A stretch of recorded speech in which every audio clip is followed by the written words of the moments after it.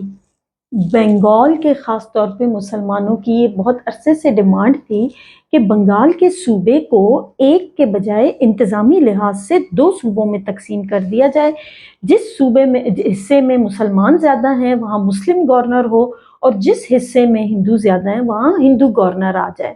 اور اس طرح انتظامی لحاظ سے جب یہ صوبہ 2 حصوں میں ہو جائے گا تو اس کے مسائل پر قابو پانے میں مدد ملے گی۔ لارڈ کرزن نے اس چیز کو محسوس کیا اور برٹش گورنمنٹ نے یہ مطالبہ مانتے ہوئے 16 اکتوبر 1905 کو بنگال کے صوبے کو